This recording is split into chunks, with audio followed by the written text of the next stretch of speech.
Stats are true. Stats are stats. You're right.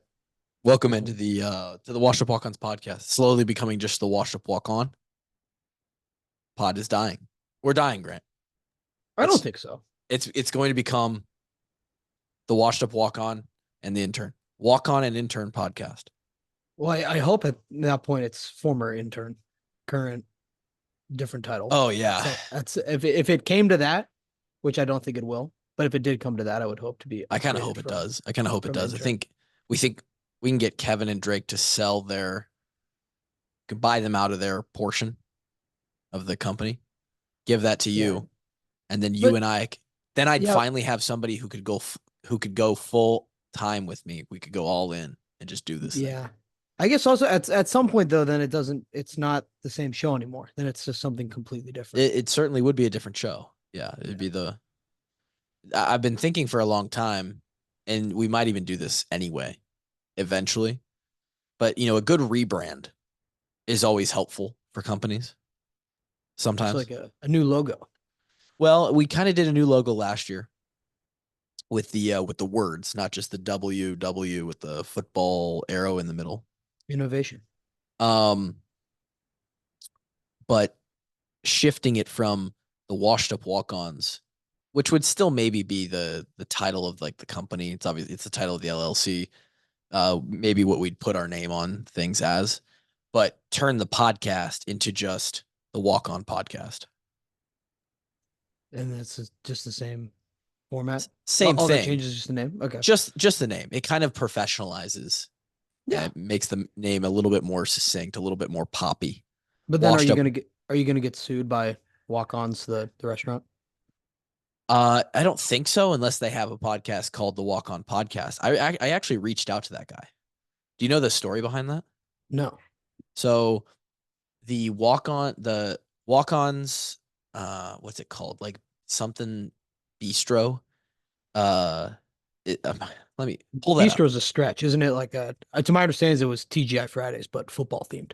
I think it's TGI Fridays, but like Cajun themed. And I believe that they're opening, or more recently, they like bought land in Nebraska and Kansas and Iowa. I'm pretty sure they were expanding into the Midwest.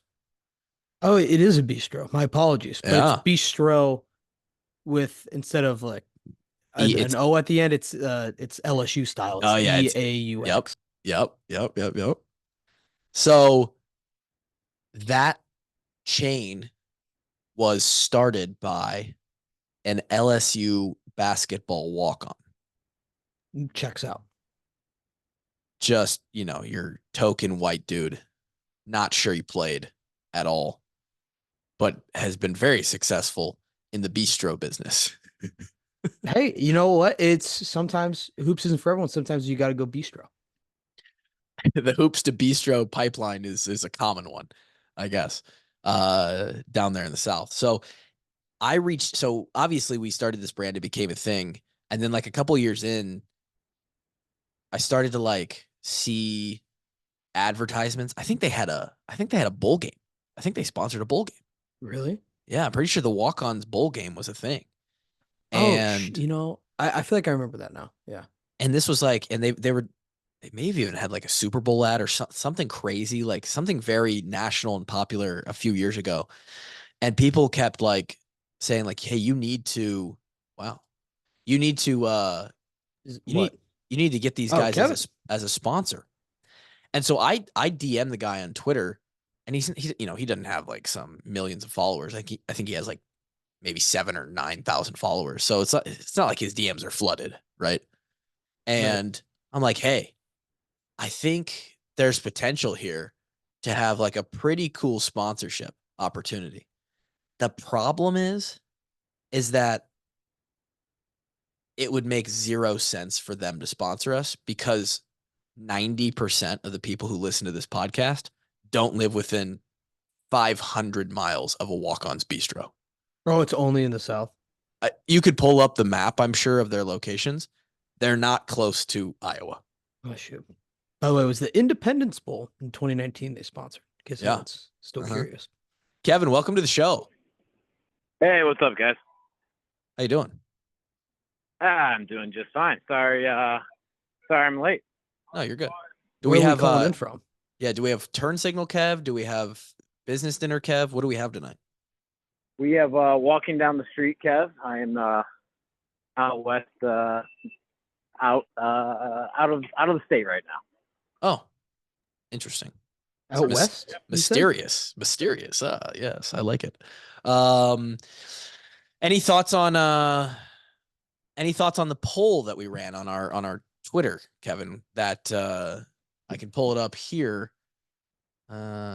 Came in. Results are that over 40% of people think that Kevin Ward should be the one to speak the most on this podcast. 40.8%. You know what I take from that is 60% don't want me to speak the most, so I'm going to honor the wishes of those 60%. That is well, according to your logic, that this should be a mute hour. Yeah, no one should speak. Yeah, according to that logic, that's probably for the best, Grant. That's probably for the best. We should probably just pack up this podcast and go home. We almost got 1,000 people to vote on this poll, and by that logic, over 80% don't think that me or Grant should be the first ones to or be the most to speak. Drake came in at second at 21.6%, then me at 19, then Grant at 18.6. Grant, I want you to know I voted for you. That's crazy because I voted for you, Kevin. So. I voted for Grant as well, so the data might be skewed. I know for a fact that Tyler Grove voted for himself. No, I voted for Grant. I swear to God. I don't believe it for a second. How do you? I wish I could show it. I could show literally who I voted for. Kevin didn't like that on Twitter.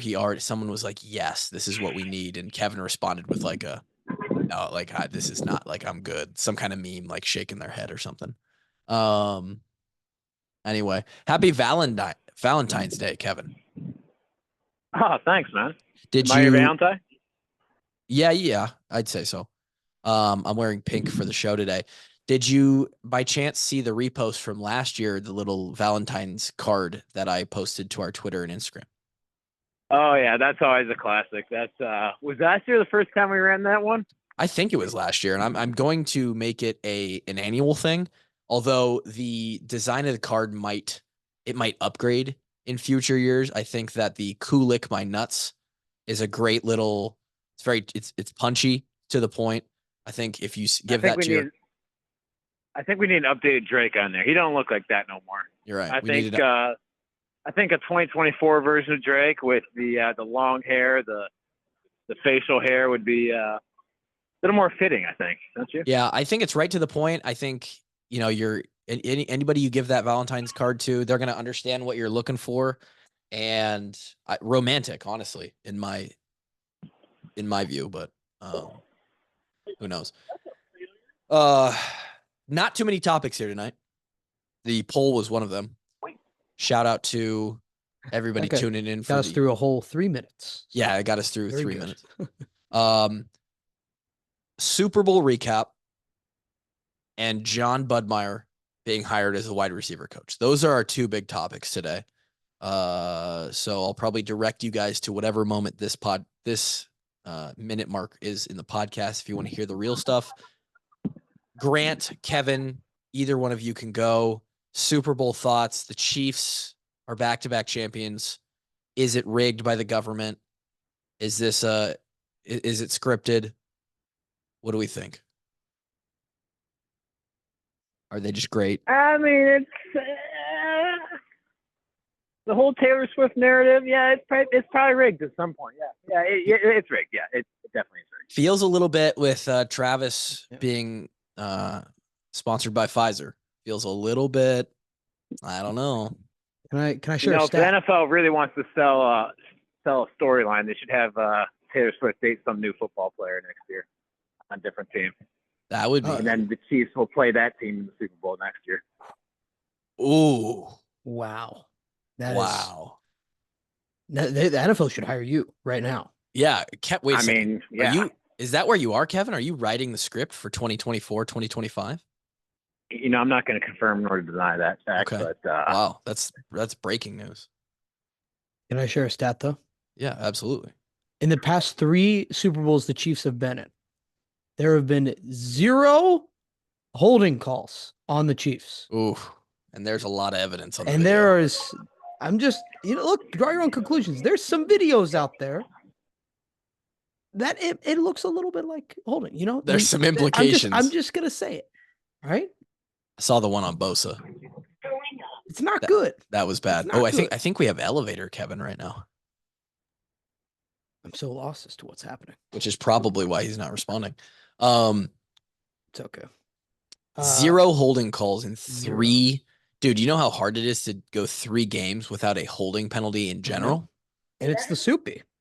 It's the granddaddy. How are you going to go 3? I mean, draw your own conclusions, but draw your own conclusions. I'm just, all I'm doing is presenting a fact. Kevin, I don't know if, are you there? Yeah, I'm here. What's up? I assume you watched the full Super Bowl. I did. Yeah, it's great. How much do you cringe? There was an Iowa moment on the punt return where it hit the guy's foot that happened to us at Penn State this past year. Let's not pretend like that would have changed the outcome of that game. Well, no, but it doesn't make it suck any less. As a former guy on the punt return unit, can we get some insight on how that should be played? How a guy's supposed to get out of that situation? How hard is it to realize where the ball is in the air and get away from it? Well, I mean, usually, unless it's like critically short, the punt returner is not making that call until he realizes he can't get to it, right? Right. So the guy probably got a late notice. And again, this is a freaking Super Bowl, right? Like, fans are going crazy. It's loud. It's in an indoor stadium. It's very possible that guy never even heard that call. Yeah. Punt returner can be screaming as loud as he wants to. It's possible the guy never heard that call. Probably, unfortunately. And sometimes, right, like sometimes you do get a Peter call, right? And the thing is, you don't know where that ball's at. So you could think you're getting out of the way and you're moving right into the pass of it, right? It's like, it's very hard to identify where that ball's at. So, I mean, that's a tough play. That's something I don't really fault the return team for in that situation. There are some where it's a little bit more blatant that somebody wasn't listening, but that one's just a shit happens kind of play. The best scenario on a Peter call really is just to run to the out of bounds. Like, because then if you can get out of bounds and it hits, like, at least it doesn't matter at that point. But yeah, it's kind of unfortunately that was like in the middle of the field and out of bounds wasn't around. But yes, we were taught that if you hear Peter and you're near the sideline, just get out of bounds. Yeah. What do we think about, and this is more for you, Kev, again, on DHT yesterday, anybody who joined me and Grant and Drake for that one, Drake is, I mean, shout out to the guy for being potentially the most loyal. I mean, he's like a dog. He is like a dog. He's the most loyal person I know, but loyal to a fault, maybe.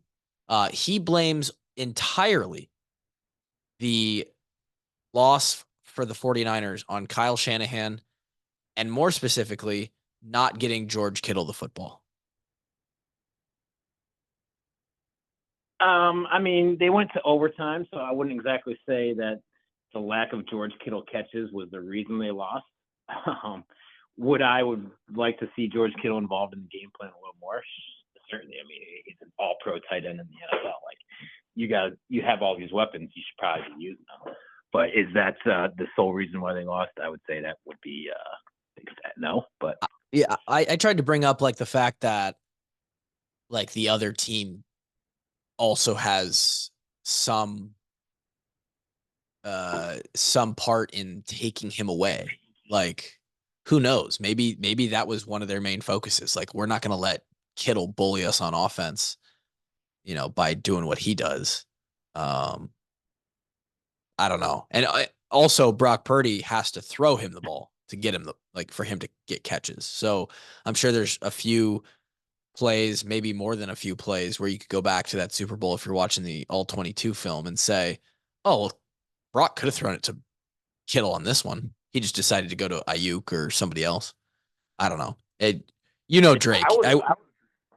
I would argue that the bigger point was coming out of that second half is, one, they couldn't get the ball moving. It seemed like they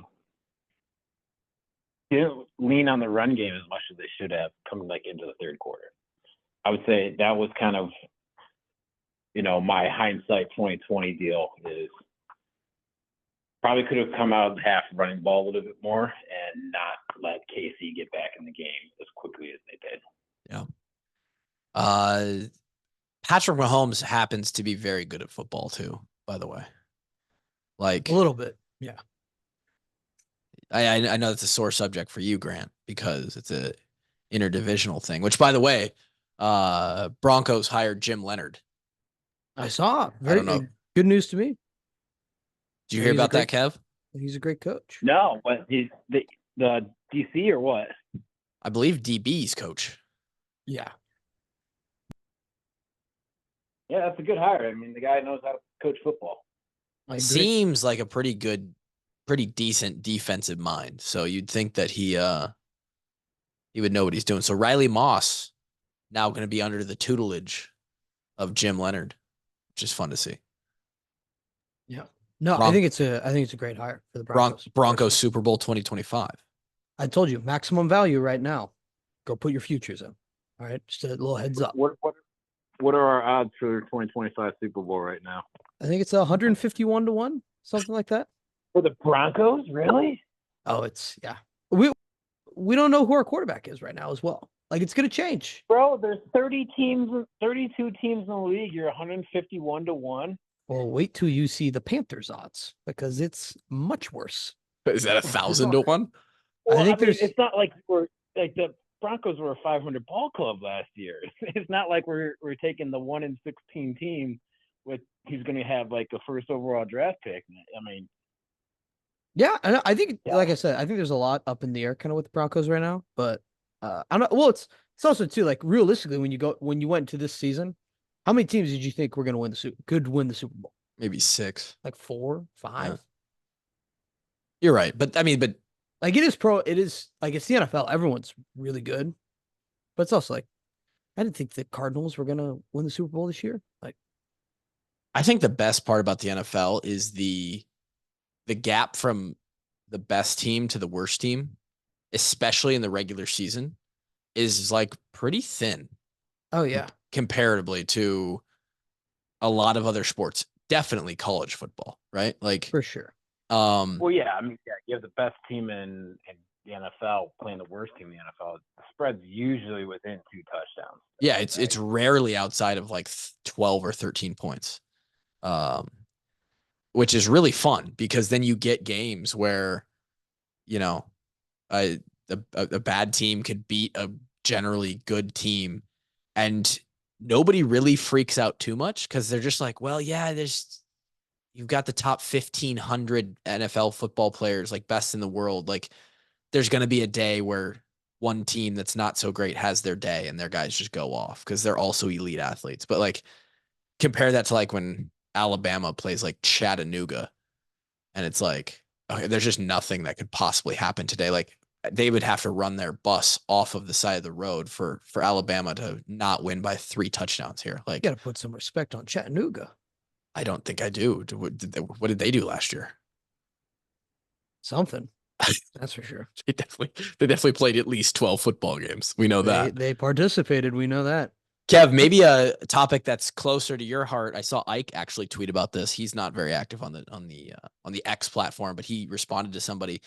I had this thought as well, with how much, and I don't know how much coverage you saw out of Vegas. Obviously, it's a hub, it's a mecca. Everybody, no matter where the Super Bowl is, everybody in the sports world sort of converges down on that place for 2 weeks, and it becomes just a content city, and there's coverage of every team. Every player has a story written about them.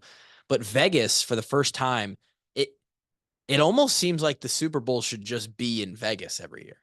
Like, that's what it felt like to me. I mean, I wouldn't be terribly opposed to that idea, right? I mean, Brand new stadium. It's brand new stadium. It's like entertainment capital of America. And like they just know how to put on a show in Vegas, right? Yeah. So I mean, it's really not a terrible idea. I like that it tours around though. I like that. I'm with you, Grant. Like, I think I'd still lean on moving it from city to city, just like the Final Four move cities all the time. I think it's good for the sport. But if you had to choose one city, Vegas would definitely be in the top 3. It would have to be, right? Yeah. I mean, I think here's the other factor. I guess no. They do Super Bowls in outdoor stadiums, right? Yeah, but it's for sure. Miami. Yeah. Like it's all in the South though. Yeah. Well, they like actually they Miami, just did Tampa. They did MetLife not that long ago. I think they did. I think they, for the most part, try to stay away from like a cold Super Bowl though. Yeah. Yeah, for some reason they don't want weather to be a factor in the Super Bowl. Well, yeah, they have the entertainment and money. They don't want Buffalo to have it, and there's going to be 6 inches of snow on the ground where they're going to be like a 9-7 ball game. They Tough. Want tough points. to run Usher out there as well with the 9 inches of snow on the ground. Other than New York too, can you imagine him taking his shirt off? It's like -7. Well, those rollerblades aren't working on ice. That's for sure. That'd be tough. For the most part, other than New York and Boston-ish, you're not really looking at a whole lot of like major markets to like host this, Super Bowl week and all that media. Like to do that in Green Bay, there's not a lot to pull you to Green Bay other than if they were to have the Super Bowl in Lambeau, which would be sick for the game. But what is everybody going to be doing for the 10 days that they're there ahead of time? It's like, right. They want to make like a week-long event out of the Super Bowl. Right? Yeah. I mean, the city that hosts it is trying to make upwards of billions of dollars on that time frame. So, I mean, I don't know, like watching Will Compton and Taylor Lewan gamble and play blackjack with Tom Segura and Bert Kreischer and all those guys on like the podcast this past week, like Vegas provided a pretty good spot for entertainment outside of the football content. So I was big fan of that. So does they go to New Orleans all the time. Like it's not like there's nothing to do in New Orleans. New Orleans next year, right? Yeah, the Superdome. Yep, New Orleans is a popular location. I imagine that LA will get it pretty frequently moving forward with SoFi, yeah, for sure. I think they're just going pretty much back and forth between New Orleans, Miami, LA, and then now probably Vegas as well. I think those are 4 well, good they had spots. in Tampa when the Bucks won it. Tampa was the host city. Right. No, Yeah, you're right. They did. Yeah. Probably. And didn't Minneapolis have it a handful of years ago? Yeah, Minnesota had it very recently. They had it because I remember Minnesota got to I think they got to the NFC Championship game. And I was like, oh shoot, they're gonna play in their own stadium. That's super cool. I don't remember which year that was though. I don't know. I like those 4 cities for it though. Want to take a quick second to beg everybody listening to follow us on the TikTok, follow us on the YouTube. YouTube's going crazy. Not sure what happened. We caught the algorithm. George going to the Super Bowl and getting a lot of media attention these past few weeks definitely helped. But the George Barn Gym Tour is up to like, I don't know, it's chasing 50,000 views, I think, right, Grant? And something like that, yeah. The Joe Evans podcast on YouTube is upwards of 5,000 views. Petrus episode doing well too. So thank you guys. We were just at the turn of the year begging for 3,000 subscribers. We're trying to push towards like 3,500 now. That 5,000 that Grant you joked about, I don't know, like I don't joke. 6 months ago, we're coming for it. Yeah, I like setting high goals. The Instagram, and this is mostly thanks to Grant, also just crossed 4,000 followers, so that's huge. And Kev, I know you sent me a message on the Instagram that we're making like $100 a month on YouTube now. So we are. Oh, that was I thought that was like cumulative. No. That's it was $109 a month. Is what we're averaging over the last 28 days. So that, $1,200 a year off our YouTube. We're going to get Grant to post the clips of our clips that we put out onto the shorts. So that should bring in a small amount of revenue as well.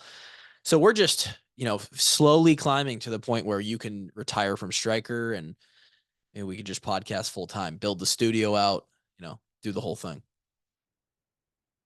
I mean, yeah, we're only like half of 1% of the way there, but yeah, we're. No, was that a Kevin salary reveal we just did?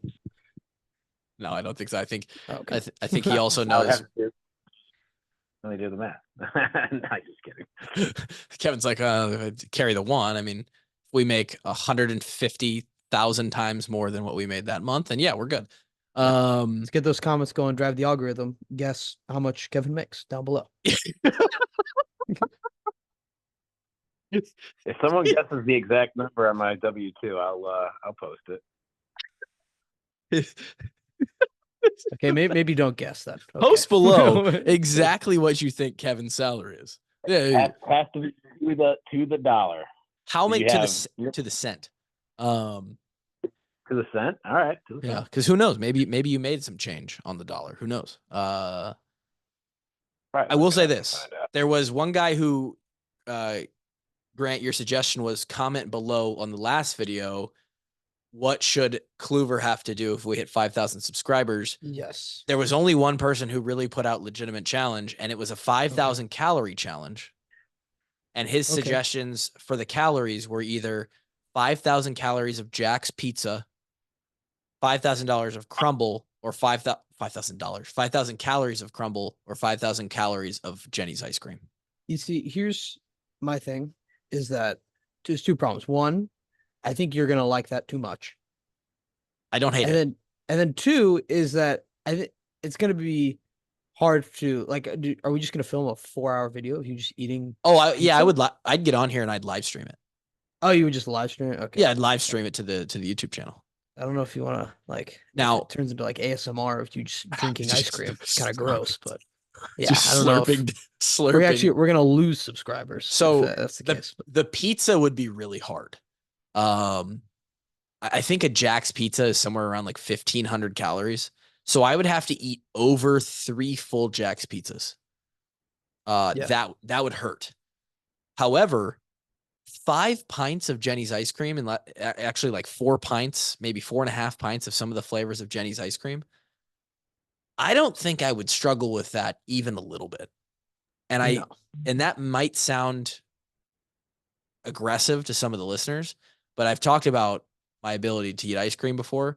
The time where I slugged down half a gallon of Oreo milkshake in 7 minutes, it can be done. So now, do you turn it into 5,000 calories plus 5K?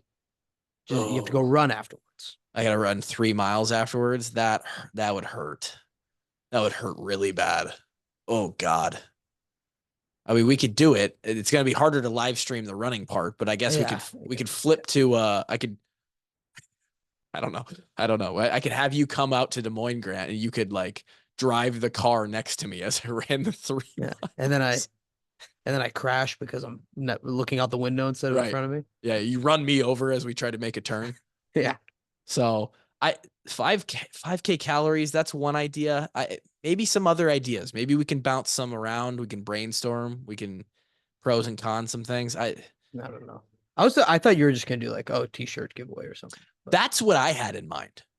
I don't want this to be painful to me. I think it should benefit the listeners and the followers. But yeah, that's what I was picturing. It's like, if we get to 5K, I'll give something away. 5,000. We're definitely not going to give away $5,000 of merchandise.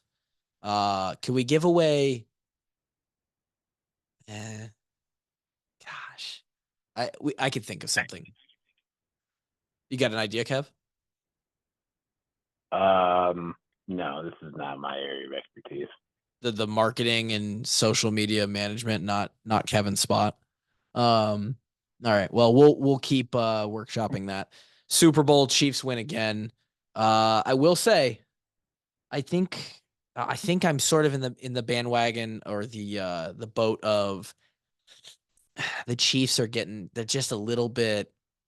I'm over it, The bandwagon would be the opposite. The bandwagon that would be like you buying a Chiefs jersey and you grow out an Andy Reid mustache. I suppose you're right. I do like Andy Reid. I like Andy Reid a lot. And I Oh, don't he's really very have likable. Yes. I don't have anything against Patrick Mahomes other than the weird ways that he walks on and off the field and like walks around like he's just got his nails done or something. It's very odd. He has some odd sort of weird demeanor.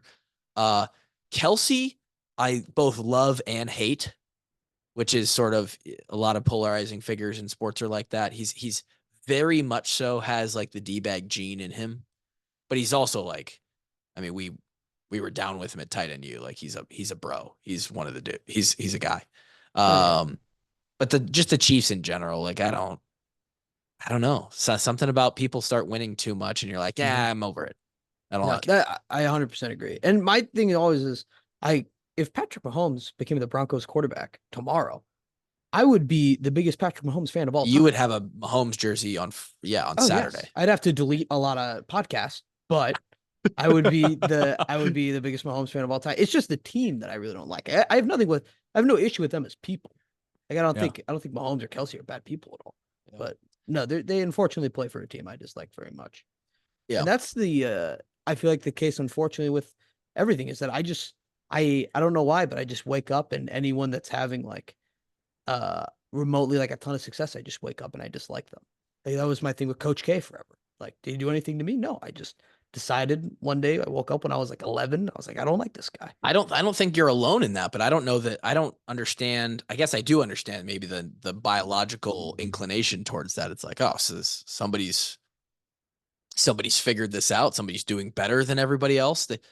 Why do they deserve that? Like, I don't like the it. Warriors, or like Warriors. Any like small dynasty that forms, I'm like, I'm out. Kevin, do you feel that as well? Do you have Chiefs fatigue? That's a good question, right? Like, people like to see people win until they start winning too much. But if they're doing it the right way, man, I think at the same time, you kind of just got to appreciate greatness, right? I would agree. I always loved watching Tom. It's weird because I liked watching Tom win. And it's not that I don't dislike the Chiefs. I'm definitely not a Chiefs hater. There's a lot of people out there who are like, they're full on like, I hate the Chiefs. Like the Chiefs suck. They're the current like villain, bad guy. I'm not that far. I think I like to see a variety of winners. Like when it went, what did it go? Chiefs, Rams, or Chiefs, Bucks, Rams. Chiefs, Bucks, Rams. Like 3 years in a row, you get 3 different teams. I like that. Yeah. No, well, I mean, it's like that for a while. It's incredibly hard to win back to back. It's the first one in 20 years. Like, I know. It's so. Yeah, and they did it in a much different way. Like their defense is what carried them this year. It's true. Which is not what we used to from Kansas City. Hey, 25 points, all you need to win a Super Bowl. Yeah. I think part of the fatigue though too is like regional, like where you live in Des Moines. True. Way more Chiefs fans than You're Patriots fans, right? You're so right. I think it's just around you more than like you had Boston guys around. You're probably right.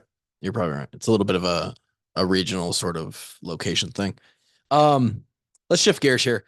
Big news of the day, not necessarily unexpected. I think a lot of people saw this coming. A lot of people, this is what they were projecting. Kelton Copeland obviously parted ways. Iowa and him parted ways as the wide receivers coach about a month ago, probably at this point. And the analyst, John Budmayr, who's been with the team for the last year or two, has been elevated to the wide receivers coach. And I pulled a little post I didn't fully post in Ghost, but after a couple comments, I was like, I got to get out of here for my mental health on Twitter this afternoon. With the Budmayr thing, it's people are not happy about it. They don't like it. I could see why, but a lot of the people's opinions are that he's a bad wide receivers coach, and you just don't simply know that yet. Is it a bad hire, a questionable hire? I think there's a side that you can certainly make an argument for there. The one that everybody points to is like, we hired a guy to coach wide receivers that has never coached or played wide receiver before. I understand that. Valid, especially if only if it turns out to be a bad situation. But I mean, we have 2 really good examples on staff right now of coaches who are doing pretty good at positions that they never coached or played before they were there. In Coach Wallace as a linebackers coach, he was a wide receiver in college, and Abdul Hodge, linebacker, went across the ball, just like Coach Wallace, and he coaches tight ends now. So, Kevin, my question to you is, what do you think about that? And what do you think about guys, the concept of coaching the position you played?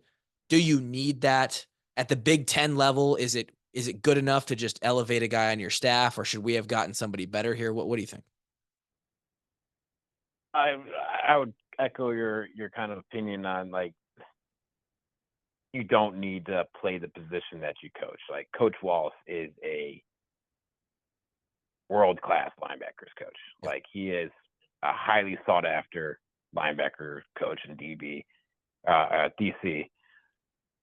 Guy played wide receiver in college, right? It's like and we said this before, the ability to coach a position and the ability to play a position are not the sorry, I got a call coming in. 1 sec.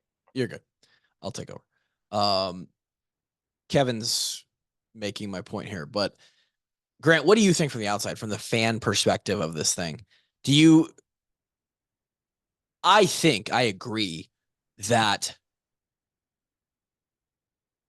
you can definitely criticize this hire. I think more so from the fact of that we hired from within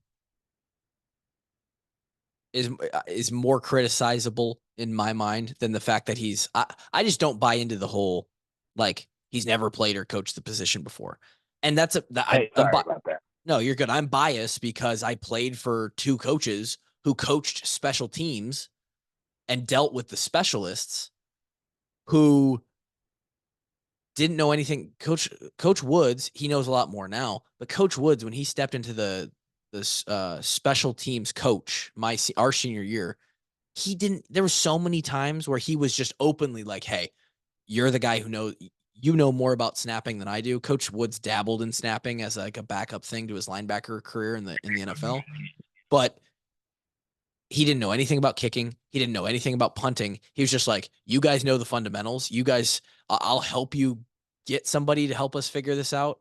He would bring in Nate Kading. He would bring in Jason Baker to help with the punters and kickers. But he would be very upfront with like, hey, I don't know specifically your skill, but I can coach you through the position of how you need to help our team. And, maybe special teams is a little bit more of a unique example, but I mean, same thing with Coach Wallace. I don't know. It doesn't seem like as big of a deal to me. The one criticism I would put out there is it does seem like the easy hire. Like, I'm not questioning Coach Ferentz. Again, another bias. I love these people on social media that are like, it's just, you guys are always bootlicking the coaches at Iowa, and you never see that they do anything wrong, that they actually can make bad hires and that they do make bad decisions. It's just like, sure, they can, but we don't know if Budmayr is a good hire or not until the receivers have a chance to go out there and play, and we see 2 years worth of production. Like, how do you judge this hire other than just complete conjecture of like, I think he'll be a bad coach because this, and this. It's just, I don't like when people do that. It just doesn't make any sense logically. Anyway, Kev, what were you going to say? Yeah, sorry about that, boys. No, I was just going to say, coaching and playing are vastly different skill sets. Making you good at one doesn't make you good at the other. I think we've said that multiple times on this podcast. And to your point, Kluver, about like Coach Woods coaching a specialist, being a specialist is a highly technical position. Right. For the most part, receiver, obviously there's technique in everything you do on the football field, but you can learn very easily how to coach the coaching points of playing wide receiver. Just like, as I'm sure LeVar got to the point where he is now coaching the technical aspects of the specialist, right? Yeah, a lot of it. Yeah. He'll need to bring in Nate Kading or Jason Baker anymore. I'm sure he still does on occasion just because they're great resources to have. Why wouldn't you use them? But, just like anything else, if you are a good communicator and a good leader, you can learn how to be a good coach. And, it's basically like being a teacher, right? Can you learn the material and can you teach it to others? That's the essence of coaching right there. So yeah, I don't care that the guy's never played wide receiver. He was a quarterbacks coach. Yeah, he was here's his quarterback. Yeah, he was the offensive coordinator and quarterbacks coach for Colorado State in 2021. And then that's when he came, I think, for 22 and 23. He's been with Iowa as like an analyst / like, I don't know, helping with the QBs. And that's where he takes a lot of his heat too, is like, I think he somehow is credited with the, before Colorado State, he spent 6 seasons at Wisconsin. So the final 3, he was quarterbacks coach, quality control in 16 and 17, and an assistant, a GA in 15. And so he knew Deacon before he left Wisconsin. So I think he's credited with like getting Deacon to come to Iowa. And then also he's attached to Deacon's performance and ability at the quarterback position, which is just like, okay. But like, if you go and look at the quarterbacks at Wisconsin, you gotta go both ways. Like if you're going to fault him as a quarterbacks coach or as a coach in general for Deacon's performance and Deacon's ability, then you have to give him the credit for recruiting and developing like Graham Mertz and who else were the other quarterbacks there? Jack Cohn. Well, that one didn't exactly pan out either. So, but they've had great games. Like, I mean, what I'm saying is it's not just so easy to look at a guy's performance in a game and say, oh yeah, it's because of the coach, like, who else? Jack Well, my Cohn. general point is like the guy knows the structure of offenses and he can teach the X's and O's portion of a wide receiver probably just right off the bat, right? There's not going to be a whole lot for him to learn there. Yeah. It would just be about technical coaching points, right? If you can coach the X's and O's of a quarterback, you can coach the X's and O's of a receiver. It's the fucking same thing. You're teaching them how to diagnose defenses and teaching route concepts. It's more or less the same thing, just on the other side of it. And then I have no doubt that if you're a good coach, you can learn the technical points of how to coach the position from a technique standpoint. Yeah, and maybe that's just I don't know if it's a good hire, right? And people are saying that we settled for a guy on our staff. Like, well, there's probably a reason that we got him on our staff. There's probably a reason that KF wanted him around in the first place, and probably because he thought he was a good coach. And a lot of people take those like analyst positions, waiting for a coaching position to open up, whether it be on that staff or elsewhere, right? It's instead of like we saw Jim Leonard, like guy was a freaking head coach and he took an analyst position with the University of Illinois. Like, yeah. True. Yeah, I could go down and coach any D1 AA school I wanted to right now, but I'm just going to hang out here at this staff for a year until something opens up that is befitting of my skill set. So that's more or less my opinion of what this hire was. And like you, I don't know if it's going to end up being no clue. Working out very well. We have no idea. It's just wrong. It's just wrong to indict him on stuff that hasn't happened yet. Like I just don't. The other thing you'd want to look at is, can he recruit? Right? That's a huge part too. I have no idea. Well, it remains to be seen. So I just hate that. And maybe it's my fault. Yeah, I put myself in this position. Some people are just too dense to see it on social, and they're just always going to believe what they believe. That's fine. But like, we, the podcast, can't stick up for anything that the program does without getting called like program apologists and bootlickers and like homers, bias. Like, can nothing be positive about that's all I try to do. And sometimes I do it on purpose in lieu of whatever the specific opinion or situation or like news event is.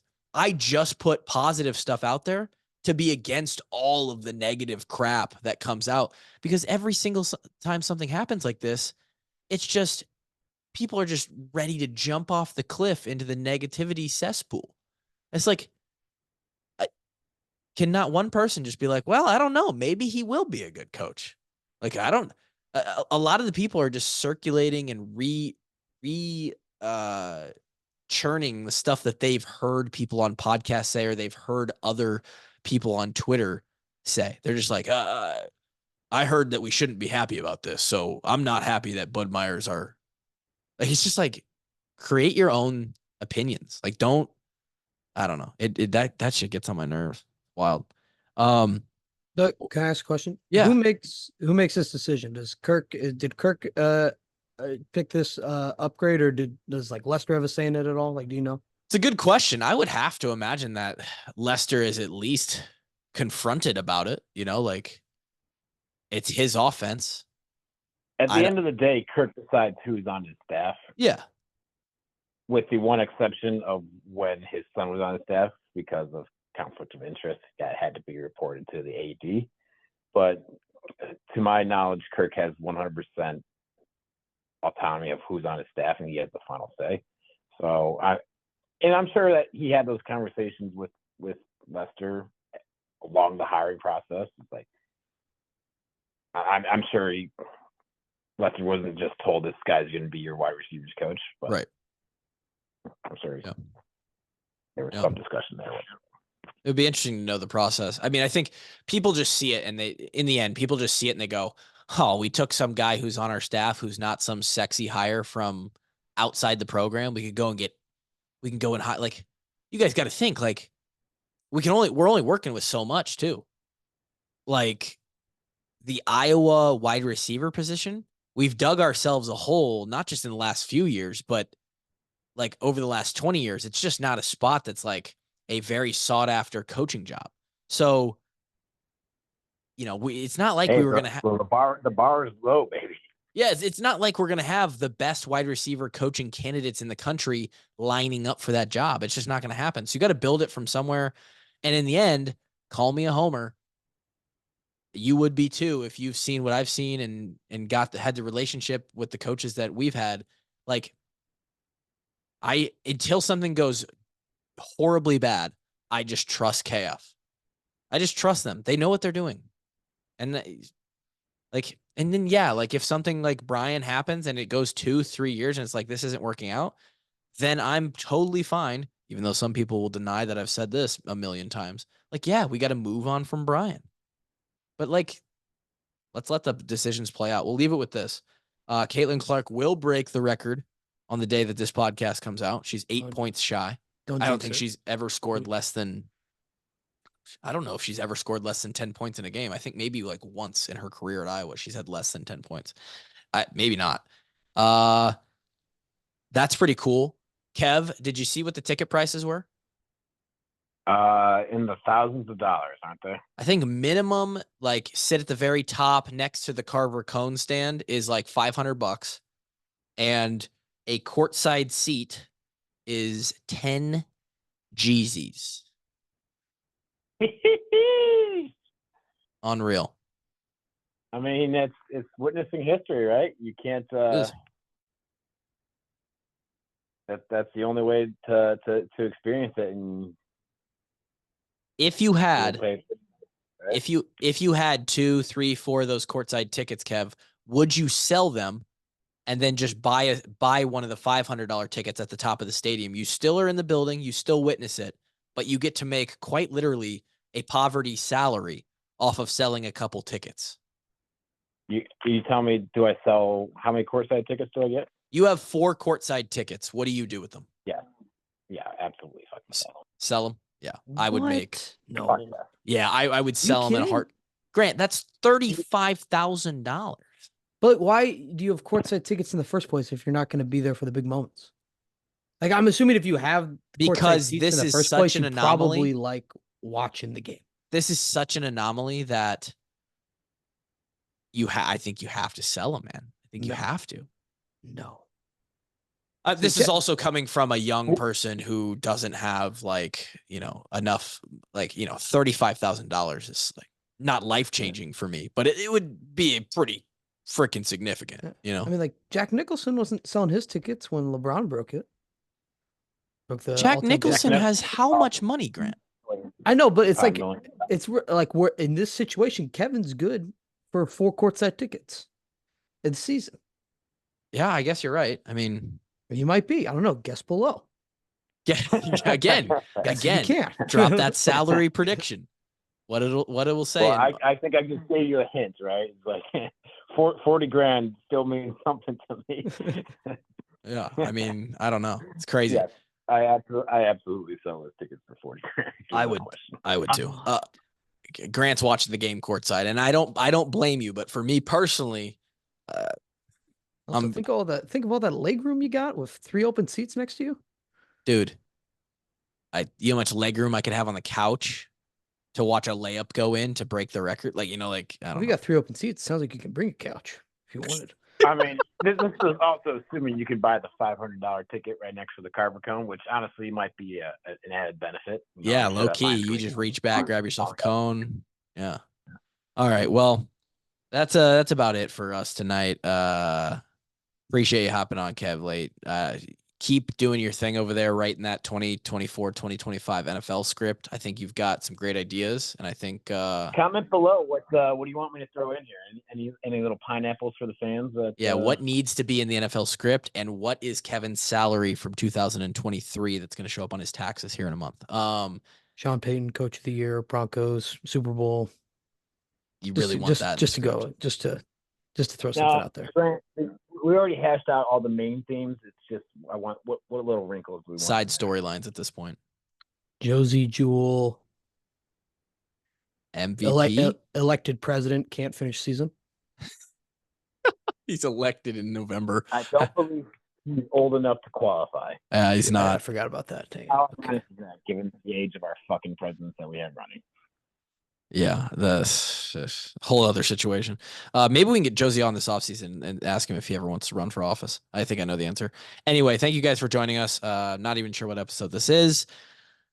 Kevin's salary, your Budmayr thoughts, and NFL script suggestions down below. Thanks again for watching. We'll talk to you next time. Peace.